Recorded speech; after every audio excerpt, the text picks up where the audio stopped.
500 மற்றும் 1000 ரூபாய் நோட்டுகள் செல்லாது என்று மத்திய அரசு அதிரடியாக அறிவித்துள்ளது. இந்த அறிவிப்பு பொதுமக்களிடையே பெரும் பரபரப்பை ஏற்படுத்தியுள்ளது. இந்த அறிவிப்பிற்கு எந்த ஒரு கால அவகாசமும் இல்லாமல் நவம்பர் 9, 2016 முதலே அமலுக்கு வரும் என்று தெரிவித்ததால் பொதுமக்கள் பெருமளவில் பீதியடைந்துள்ளனர். இந்த அறிவிப்பால் அனைத்து தரப்பு மக்களும் பாதிக்கப்படுவார்கள் என்பதில் எந்த ஒரு மாற்று கருத்தும் இல்லை. தற்போதிருக்கும் சூழ்நிலையில் அதாவது தரைமட்டத்தில் இருக்கக்கூடிய அனைத்து மக்களிடமும் 500, 1000 ரூபாய் நோட்டுகள் என்பது சர்வ சாதாரணமாக வந்து செல்லும் நோட்டாக இருக்கிறது. இந்த அறிவிப்பு திடீரென்று இன்று இரவு, அதாவது 9/11/2016 அன்று விடியற்காலையிலிருந்து அமலுக்கு வருவதால் அனைத்து தரப்பு மக்களும் பாதிப்படைகின்றனர்.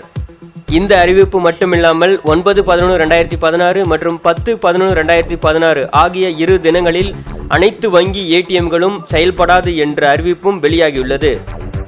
மேலும் தங்களிடம் உள்ள 500 மற்றும் 1000 ரூபாய் நோட்டுகளை தமது வங்கிக் கணக்கில் செலுத்தி அதனை மாற்றிக்கொள்ளலாம் என்று அறிவித்துள்ளது. இதற்காக கட்டாயம் நீங்கள் பணத்தை செலுத்தும் பொழுது அடையாள அட்டையினை காண்பிக்க வேண்டும்.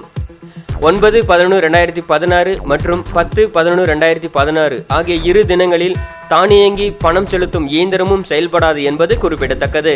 11/11/2016 முதல் மருத்துவ செலவிற்கான கட்டணத்தை மருத்துவமனையில் 500 மற்றும் 1000 ரூபாய் நோட்டுகளாக செலுத்தலாம் என மத்திய அரசு அறிவித்துள்ளது. மேலும் 10/11/2016 முதல் அருகாமையிலுள்ள அஞ்சலகத்திலும் தனது 500 மற்றும் 1000 ரூபாய் நோட்டுகளை செலுத்தி அதற்குண்டான 100 ரூபாய் மற்றும் 50 ரூபாய் நோட்டுகளை பெற்றுக் கொள்ளலாம் என்று அறிவித்துள்ளது.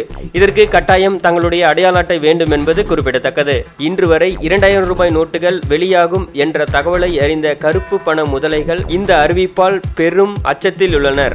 மத்திய அரசின் இந்த நோட்டுகள் செல்லாது என்ற அறிவிப்பு அனைத்து தரப்பு மக்களையும் பாதிப்படைந்தாலும் இது கருப்பு பண முதலைகளை ஒடுக்கவே இந்த செயல் என்பதால் அனைவரும் ஏற்றுக்கொள்ளக்கூடியதாகவே இருக்கிறது. மேலும் இது போன்ற உடனடியான செய்திகளை உடனுக்குடன் தெரிந்து கொள்ள தமிழ் பிக் சேனலை சப்ஸ்கிரைப் செய்யுங்கள்.